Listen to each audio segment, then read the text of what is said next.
Bismillahirrahmanirrahim. Assalamualaikum warahmatullahi wabarakatuh. Perkenalkan, nama saya Anggisya Fitri. Saya akan membahas materi PAI Pendidikan Agama Islam dari pertemuan pertama sampai kelima. Materi pertama, bagaimana PAI diajarkan di perguruan tinggi. Pendidikan agama Islam di perguruan tinggi. Pendidikan agama merupakan upaya sadar untuk mentaati ketentuan Allah sebagai guidance dan dasar para peserta didik agar berpengetahuan keagamaan dan handal dalam menjalankan ketentuan-ketentuan Allah secara keseluruhan. Untuk memahami hukum-hukum Tuhan itu, manusia perlu menggunakan akal yang dibimbing oleh tauhid sebagai pembeda manusia dengan makhluk lain. Karena itu pula hanya manusia yang dipersiapkan oleh Allah menjadi khalifah di muka bumi. Al-Quran Surah Al-Baqarah ayat 30. A'udzu billahi minasyaitonir rajim.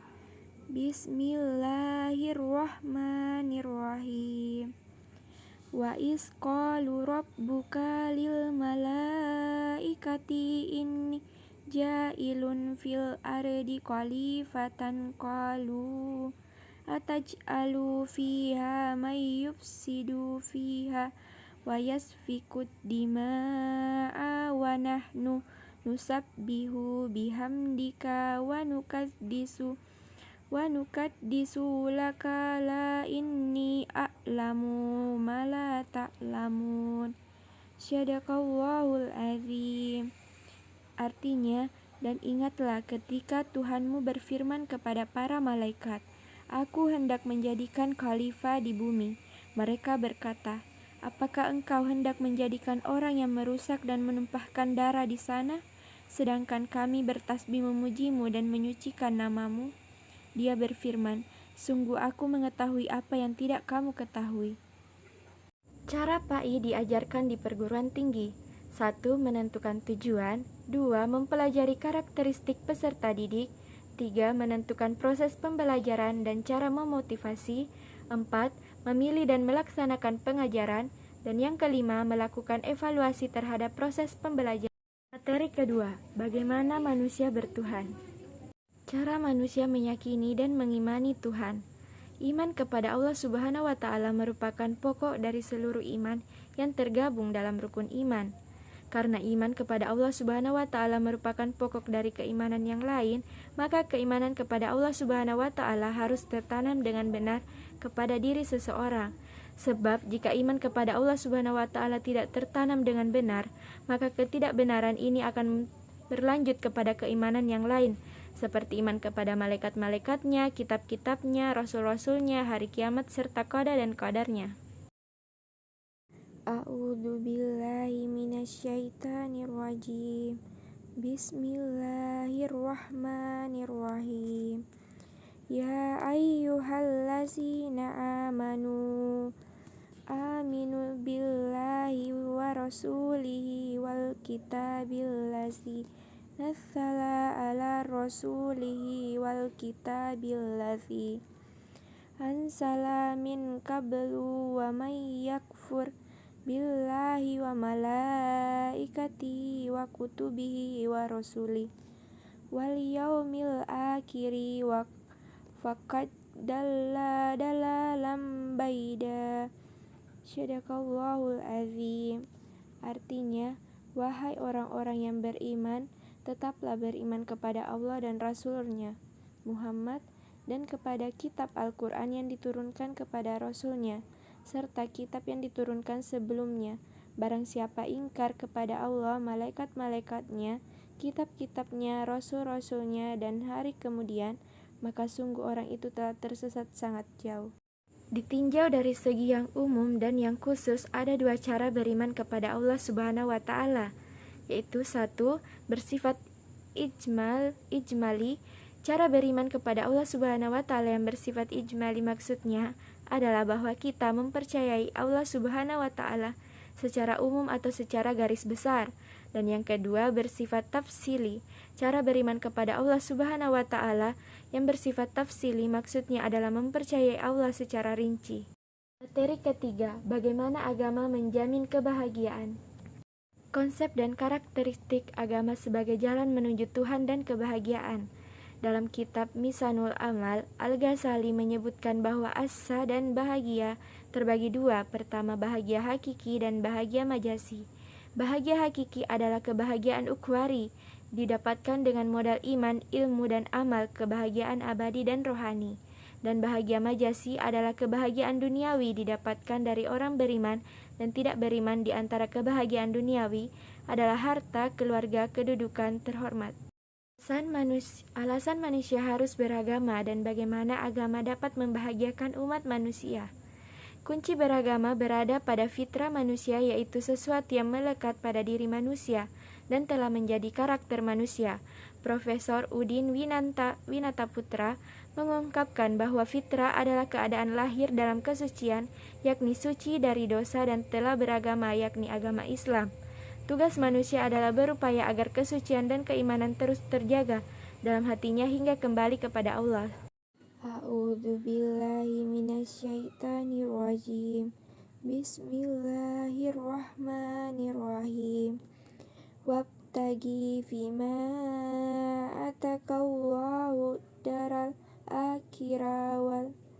akhirata wala tansa nasibaka minad dunya wa ahsin kama ahsanallahu ilaika wa la tabghi fasada fil ard innallaha la yuhibbul mufsidin. Syadaqallahul azim. Artinya, dan carilah pahala negeri akhirat dengan apa yang telah dianugerahkan Allah kepadamu. Tetapi janganlah kamu lupakan bagaimana bagianmu di dunia dan berbuat baiklah kepada orang lain, sebagaimana Allah telah berbuat baik kepadamu. Dan janganlah kamu berbuat kerusakan di bumi.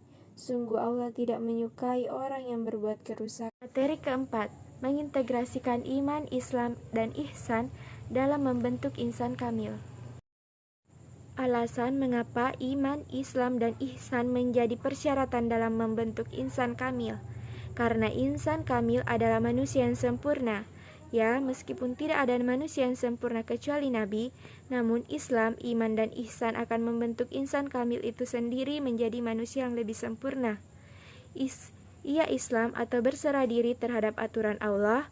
Ia iman atau mengimani Allah, itu ada, mengimani rukun-rukun iman.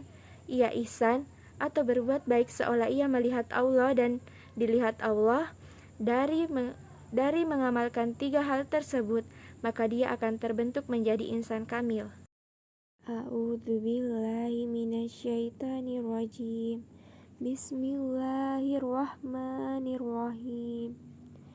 Faman yuridallahu ayyahdiyahu yasyar sadrahu lil islami wa may yurid ayyudillahu yaj'al sadrahu dayyikan harajan ka'annama yas'adu fis sama'i kasalika yaj'alullahu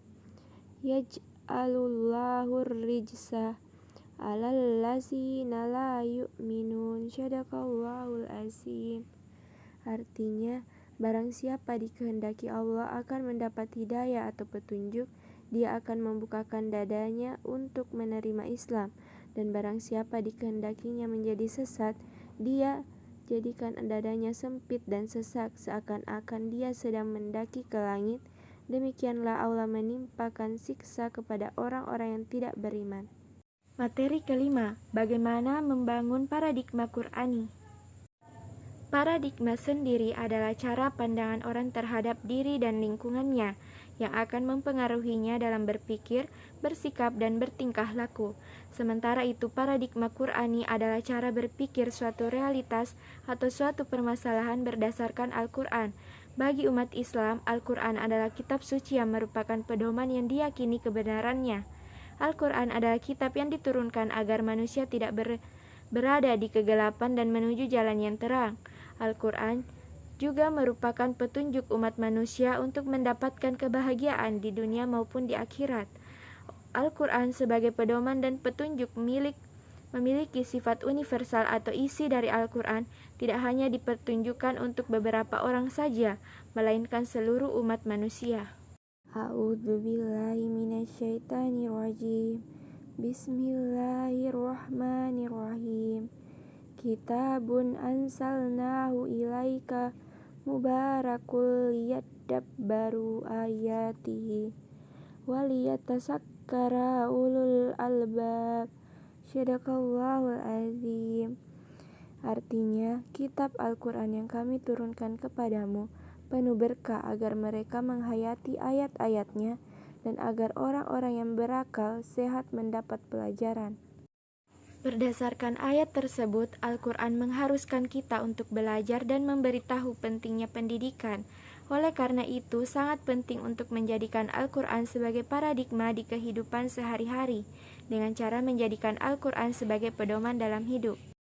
Itulah tadi materi PAI dari pertemuan pertama sampai kelima.